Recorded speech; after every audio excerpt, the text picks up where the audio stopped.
Olá, oitavo ano, tudo bem com vocês? Então, assim, há pouco, né, nós terminamos o capítulo 1, certo? Que foram divididos em 2 vídeos por ser um capítulo muito longo. Agora, no nosso terceiro vídeo, nós vamos no capítulo 2, certo? Nossa terceira aula, sobre populações americanas e africanas. Observem no mapa do início da apostila de vocês, que eu gostaria muito que vocês acompanhassem a aula com a apostila em mãos, sobre os países que falam as mesmas línguas, tá? Aqui nós temos o português, que ele é falado no Brasil, na Angola, em Malawi, tá? Observem o espanhol, né? Onde ele é falado na Argentina, no Chile, Paraguai, Colômbia, Venezuela. Então, assim, várias línguas são faladas em vários países, né? Por exemplo, o nosso português é falado em outros países que não só o Brasil, assim como outras línguas também são faladas em vários países a mesma língua, certo? Olha só, ali no mapa, a África, eles falam 11 idiomas oficiais. A Bolívia, 39 idiomas oficiais reconhecidos pelo governo, certo? Por que vocês acham que existe essa tanta diversidade linguística? Por quê? Porque ela está relacionada à origem, tá? A origem das pessoas, ou também a uma forte presença de imigrantes na sociedade, que cria esses diversos tipos de idiomas. É o que? É essa mistura de pessoas, essa mistura de várias culturas, essa diversidade cultural que acaba trazendo, né, essa diversidade de idiomas, tá? No capítulo 1, que nós acabamos na aula passada, que a população, lá fala assim, que a população, ela é um dos elementos necessários para formar um estado, tá? Agora nós vamos estudar a população americana e africana. Formação populacional entre o distanciamento e a proximidade. Aqui nós vamos na página 25, tá bom? Aqui, ó, página 25. Então, assim, como hoje eu tive que gravar, pessoal, no celular, tá um pouquinho complicado, assim, eu tô usando a minha apostila, eu tô usando anotações, várias anotações que eu fiz hoje, tá? Pra falar com vocês. Não consegui usar meu computador, tá? Porque ele travou, ele deu maior confusão nele. Então, assim, peço um pouquinho, né, de paciência que vocês consigam acompanhar pela apostila, tá? Porque é uma matéria bem teórica, não é muito fácil, assim, é cansativa, sabe? Então, eu peço que vocês tenham um pouquinho de paciência, tá? Então, assim, formação populacional entre o distanciamento e a proximidade, tá? O que nós fizemos aqui, ó? O continente americano e africano, ele tem em comum a experiência da colonização europeia, e isso explica o porquê da semelhança do idioma dominante entre eles. Porque eles têm essa experiência já desde lá de trás, de seus descendentes lá, entendeu? Daquelas pessoas que colonizaram, tá? Esses lugares. Eles acabaram deixando esse idioma que acabou sendo falado, sendo cultivado e ainda existe até hoje. Então, eles têm muito essa semelhança, né, entre os idiomas, tá? Aqui no mapa da página 25, eu anotei para vocês, e eu gostaria que vocês fizessem e olhassem na apostila de vocês. Ali nós temos uma diversidade linguística das línguas ameaçadas. Por quê? Porque quando as pessoas, vai chegando muitas pessoas num país, elas vão mudando, modificando a cultura desse país. As línguas nativas desse lugar onde elas chegam, que era falada, que sempre foi cultivada nesse lugar, ela vai se modificando ou ela vai sendo esquecida, tá? Eles vão deixando de lado, vão deixando essa língua nativa em segundo plano. E daí acontece o quê? Ela fica para trás, né? Eles vão falando outras línguas e ela vai sendo esquecida. Então, aqui nesse mapa da página 25, nós temos todas as línguas que poderão, de todos os lugares que elas poderão ser esquecidas, extintas, e nunca mais elas vão voltar, porque as pessoas vão aperfeiçoando, a diversidade cultural vai mudando, e eles vão pegando, fixando em certos lugares uma linguagem que eles acham, se sentem melhor para falar, né, ou para cultivar naquele país, tá? Então, assim, ó, essas línguas do mapa ameaçadas de extinção são línguas nativas, como eu falei, que já são faladas por parte da população, mas houve tanta mistura que elas estão se extinguindo ou estão sendo ameaçadas de extinção, tá? Então, vamos lá, para a página 26. Na página 26, nós temos várias figuras, tá? De lugares diferentes, Moçambique, Bolívia, Guatemala, Equador. Cada lugar tem a sua cultura, tem a sua língua, né? A sua língua reconhecida, tá? Não tô falando de língua de boca, tá? Língua falada. Então, assim, língua que eles preferem mais, né? Porque eles vão misturando algumas novidades com as nativas que já existem naquele lugar e acabam falando outras línguas, tá? Criando outro tipo de linguagem. Então, aqui tem Ilha do Sol, na Bolívia, povoado rural boliviano da foto, que eles falam o quê? Quechua e Aymara. Aqui em Moçambique, na imagem de cima, eles falam o português, né? O mesmo que o nosso português, tá? Na Guatemala, eles falam o antigo idioma maia, não mudou, né? Eles podem falar alguns outros, mas esse ainda é o que tá permanecendo, tá?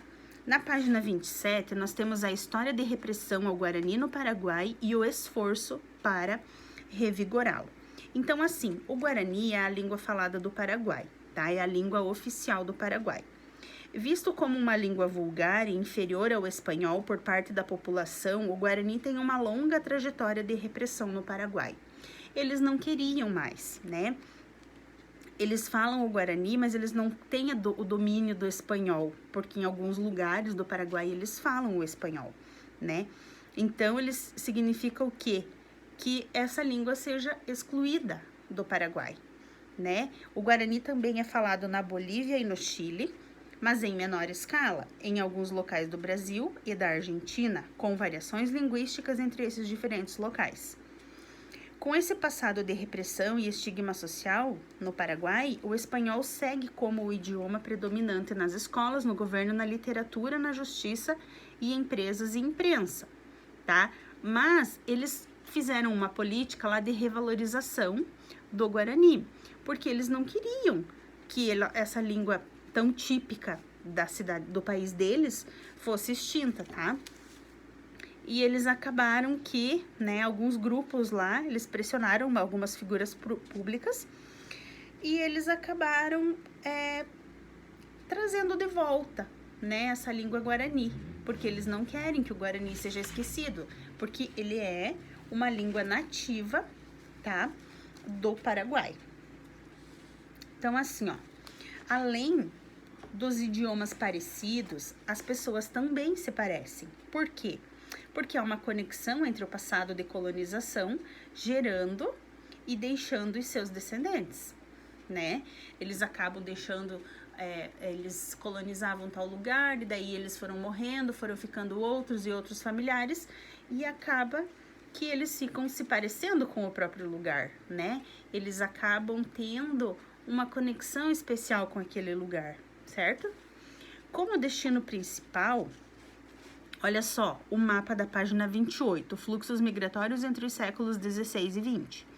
Eu anotei aqui, olha só, as pessoas saindo de Portugal, da Espanha, nesse mapa, e indo em direção aonde? Ao México, Estados Unidos e também para o Brasil, tá?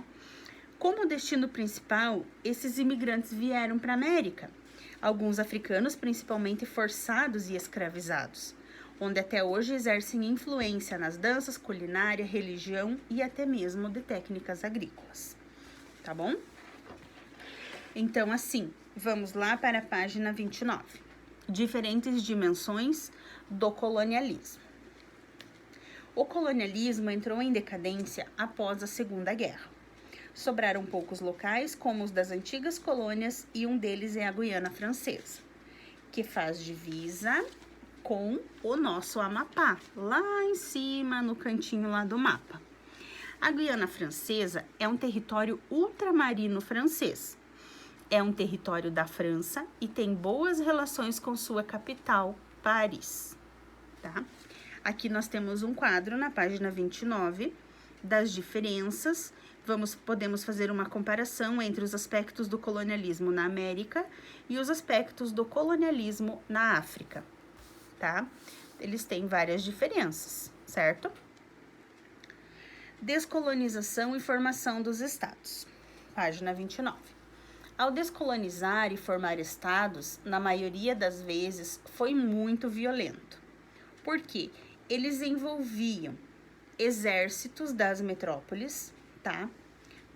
Provocando guerras, provocando violência contra as forças coloniais, tá? Com exceção da Etiópia e da Libéria.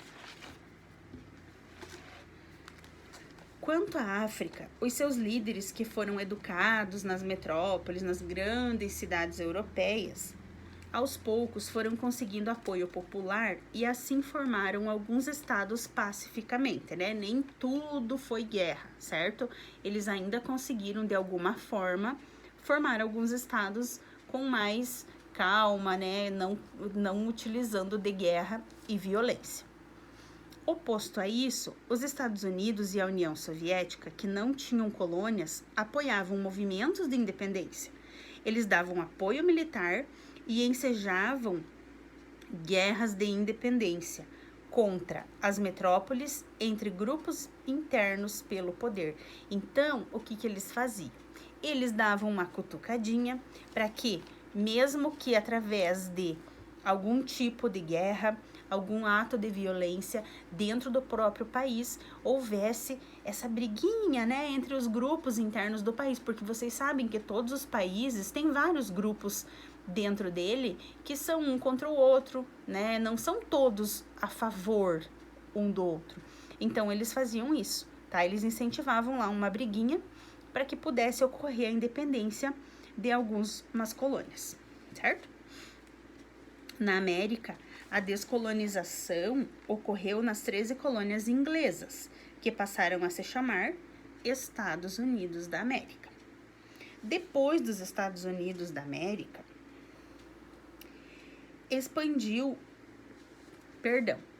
depois os Estados Unidos expandiu o seu território para o oeste. Uma revolta de escravos expulsou franceses e declarou independente, formando o Haiti, tá? Aqui, ó.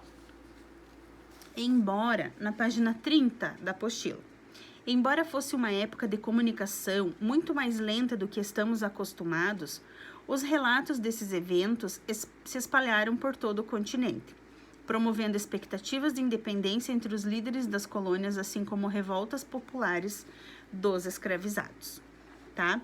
No caso do Brasil, né, que foi diferente dos demais, o que aconteceu?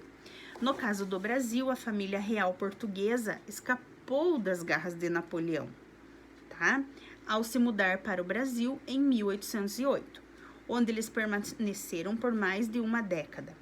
Apesar de ter havido inúmeros conflitos por independência ou separatismo, em 1822, Portugal cedeu a independência à colônia de maneira negociada. Claro que eles não iam fazer tudo sem ter uma contrapartida, né?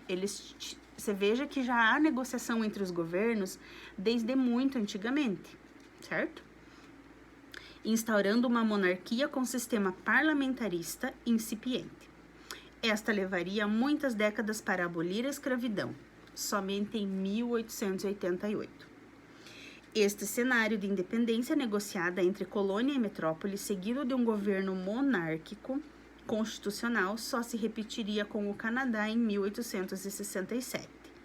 Mas lá a escravidão já era abolida, tá? Já estava abolida, então bem antes do Brasil, né? Aqui nós temos um mapa da América e a África na descolonização, tá? Olha aqui, países colonizadores na época da independência. Então, nós temos Alemanha, Bélgica, Espanha, tá? Observem bem esse mapa, para que vocês consigam entender, então, sobre os países colonizadores na época da independência. Conexões étnicas e culturais. Desculpa, eu tô meio atrapalhada, eu passo a folha aqui, eu não sei muito bem ainda, esse negócio de vídeo tá complicado, tá? Conexões étnicas e culturais. O Brasil não é africano e possui a maior população afrodescendente do mundo. Apresenta grandes influências desse povo como, aqui no nosso país, né? Vocês sabem, capoeira, ritmos musicais, samba. Assim como países americanos e ilhas do Caribe também têm grande influência africana. Quando eles trouxeram o blues e o jazz, né, que são ritmos musicais, e ainda tem influência do hip hop e rap, tem lá fora e tem aqui no Brasil também, e as danças de rua, e também os grafites, né, que eles fazem nos muros, nos prédios, nas calçadas, esse também tem uma grande influência africana, tá? Conexões urbanas afro-americanas retornam à África. O período colonial, página 32, o período colonial ocasionou no continente americano e africano os retornados ou regressos, que foram as pessoas que tinham ido embora para outros países e resolveram voltar, certo? O que acontece? Quando os que saíram dos seus países resolveram voltar, eles causaram uma certa estranheza, né? No povo que tinha ficado, eles pensaram, por que tá voltando, né? Tá vindo voltando aqui pra quê, né? Então, assim, ó, sobre os agudás, que fala aqui no texto, eles são descendentes de mercadores de escravos, tá? E ex-escravos no Brasil, que retornaram para a África, certo? Eles também tinham ido embora, ficaram anos e anos longe e resolveram voltar, né? Tá. Principais características demográficas da América, página 33. O continente americano apresenta maior extensão latitudinal e isso traz consequências demográficas, né? Por exemplo, onde vai morar? Por que vai morar lá? Por que não mora em outro lugar, sabe? É mais ou menos isso que quer dizer. Por exemplo, o extremo sul é pouco povoado, tá? O extremo norte é muito gelo, também é pouco povoado, tá?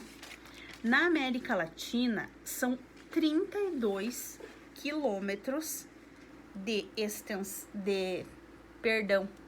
32 habitantes por quilômetro quadrado, porque tem o quê?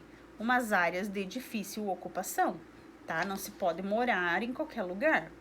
Por exemplo, na Patagônia, por conter desertos, geleiras, ventos fortes, ventos frios, quem que vai morar lá? Vai mesmo quem não tem para onde ir, né? Quem só tem a Patagônia para ir morar, certo? E na floresta amazônica? Porque tem muita vegetação, mata fechada, perdão, vai que um leão te pega, né? Uma onça pintada te acha. Então, é impossível morar nesses lugares. Pessoal, essa parte da floresta amazônica, a gente tá falando como se fosse perfeita, tá? Como se fosse um lugar perfeito, que ninguém mexesse, que realmente ninguém fosse lá querer interferir na vida da floresta, tá? Porque fala aqui, ó, por dentro, lá tem densa vegetação, é impossível demorar e explorar economicamente esses lugares. Pelo certo, vocês sabem que não pode, mas nós cansamos de ver no noticiário: põe fogo na Amazônia, desmata, arranca árvore, corta, sai vender, né? Tudo isso a gente sabe que acontece. acontece muito, muito. A gente vê grande parte da Amazônia já desmatada, porque as pessoas simplesmente pensam que podem e vão lá e mexem ilegalmente, tá bom?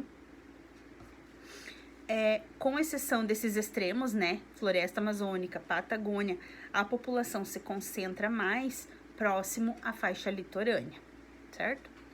As metrópoles ofertam mais empregos, concentram maior número de pessoas, grandes empreendimentos, grandes possibilidades de estudo, né?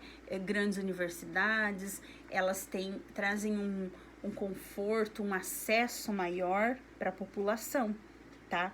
Mas tudo isso, né, é o lado bom da metrópole. Tem também o lado ruim. Tudo que nós falamos, tudo que é coisa tem o lado bom e o lado ruim, né? Então, assim, o que é o lado ruim da metrópole?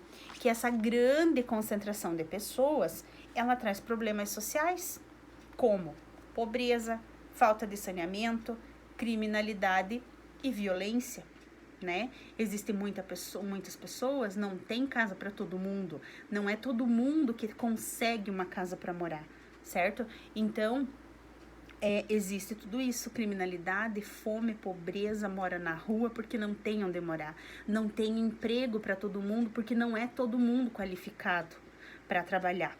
Não pode, eles não pegam qualquer pessoa para trabalhar. Você tem que ter no mínimo um certo estudo, né, para que você consiga trabalhar. Então, para se saber se o país é perigoso ou não, como que você vai fazer? Eu vou morar em tal país, mas eu não sei como que lá é, como que funciona. Você vai e consulta o Índice de Paz Global, tá? Que compara 160 países, verificando sobre a segurança desse país e a proteção para as pessoas, né? E sobre a participação em conflitos externos. Eles fazem essa comparação e verificam se esses países têm participação em alguns conflitos, né? Com o país vizinho, com outro país, porque se eles têm, provavelmente que não será um lugar seguro para morar. Não vai fazer parte do índice global. Índice de Paz Global, tá bom? Estrutura etária das populações americanas. Então, aqui é o seguinte, as populações americanas apresentam diferentes perfis em sua estrutura etária. Com IDH alto, as famílias são mais estudadas, constituem famílias menores, têm menos filhos, né? Onde se dedicam mais o quê? As mulheres se dedicam mais à carreira, né? A carreira profissional, aos seus trabalhos, tá? E por isso que elas têm poucos filhos. Por exemplo, nós temos um país de exemplo, que é o Canadá, onde a população tem mais idade. Você acompanha aqui na página 35, onde tem a pirâmide, tá? Etária do Canadá. Você pode ver que tem poucas crianças e a partir dos 20, 30, 40, 50, 60, até 70 anos dá para dizer que existem bastante pessoas, né? Então tem mais pessoas trabalhando, mais pessoas na ativa e menos crianças. Ao contrário das outras 3 pirâmides, que tem baixo IDH, muitos filhos eles têm, eles não se cuidam, e o que acontece? Existe a pobreza, né? Eles não têm como se controlar, como se cuidar. Então, assim, Bolívia, Haiti e México, eles já têm o IDH baixo, né? Já não tem tanta qualidade de vida. Então, assim, é tudo muito mais sofrido, existe mais pobreza, mais fome, e eles não têm um controle sobre os filhos, certo? Então, eles têm muito filho. Você pode ver as pirâmides, ó, são todas larguinhas aqui embaixo, por quê? Porque eles têm muita criança e poucas pessoas trabalhando. O México ainda tem mais ou menos, ainda tem um pouco menos de criança.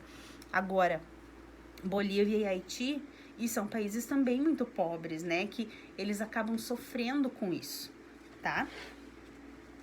Principais características demográficas da África. População distribuída bem desigual, né? Totalmente desigual. Crescimento alto da população, mas isso pode ajudar a manter o seu potencial produtivo. Sei lá. Por outro lado, Será que vai ter emprego e oportunidade para todo mundo? Porque não adianta, não, porque o país está crescendo, porque o país está mudando, né? Ele está tendo um potencial produtivo melhor, mas e daí? Será que vai ter emprego, vai ter oportunidade para todo mundo, né? Então, nos últimos 10 anos, o continente tem se superado e nós esperamos que continue assim, né? Para que possa, pelo menos, trazer um pouco de esperança para as pessoas mais jovens, né, desse país. Geralmente, associamos a África à pobreza, a fomes e conflitos. Eu também penso assim. Quando falo em África, a primeira coisa que eu penso é na pobreza e na fome. Eu penso naquelas crianças com fome, que não tem o que comer, que são magrinhas, sabe, desnutridas. Eu já penso nisso. E é normal todo mundo pensar assim. Mas existem diferentes níveis, né? Níveis de educação, diferentes níveis de saúde e de pobreza, justamente por isso. Porque existem muita criança, existe pouca gente trabalhando, existe pouca oportunidade. Mas eles estão falando que na última década tá tudo mudando. Eu espero mesmo e que seja para melhor, tá? Ainda há uma grande diversidade de pessoas, de cidades e regiões, né? Cada um ao seu modo. Isso a gente tá falando ainda da África, tá? Que lá, por isso que eu falei ali em cima que existem diferentes níveis de educação, porque tem cidades na África muito boas, cidades que elas têm os índices elevados, assim, que não é tanta tristeza, tanta pobreza, tá? Mas também existem aquelas cidades, é toda desnivelada, que é toda pobreza, sem saneamento. Então, assim, e existe também, claro, algumas cidades muito boas para se morar. Estrutura etária da população africana. Então, aqui na nossa página 39, as pirâmides se parecem, mas os IDH, né? Os de IDH mais elevado, que no caso dessas pirâmides são Tunísia e Botsuana, tá? São os de IDH mais elevado, nós podemos já perceber aqui, né? Pela idade das pessoas, tá? Eles têm mais jovens e adultos, quer dizer o quê? Que tem mais pessoas trabalhando. Agora, dá uma olhada na Costa do Marfim, Etiópia e Angola, né? É pouquíssima gente trabalhando. Tem todas as três ali, as últimas três, tem mais crianças do que jovens, né? Do que adultos. Então, assim, é difícil. Como que você vai manter um país onde existem poucas pessoas trabalhando, né? Nem elas próprias não conseguem se manter, porque provavelmente eles não têm onde morar, né? Assim, que seja digno, eles não têm um lugar limpo, né? Então, assim, é muita criança e pouca gente trabalhando. É pouco adulto nessas pirâmides. Você pode verificar aqui, ó, Costa do Marfim, Angola e Etiópia. E né, que eles têm muita criança e poucos jovens trabalhando. Provavelmente a condição de vida é bem pior, tá? Pessoal, assim, essa aula foi um pouquinho mais rápida. Eu espero ter ajudado, espero que vocês resolvam as atividades desse capítulo, tá? Do nosso capítulo 2.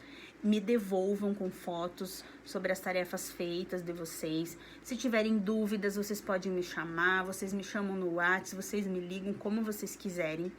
Logo eu vou postar as correções de todas as atividades, tá bom? Não vai ficar nenhuma atividade sem corrigir, certo? A princípio a prof tá postando mesmo só as aulas e dando as tarefas para vocês, tá bom? Me retornem, tá? Não demorem em dar esse retorno, porque senão eu acho até que vocês não estão assistindo, certo? E vocês têm que assistir o vídeo para poder saber o que vocês têm que fazer, tá bom? Beijos, tá? Fiquem com Deus. Saudades de vocês.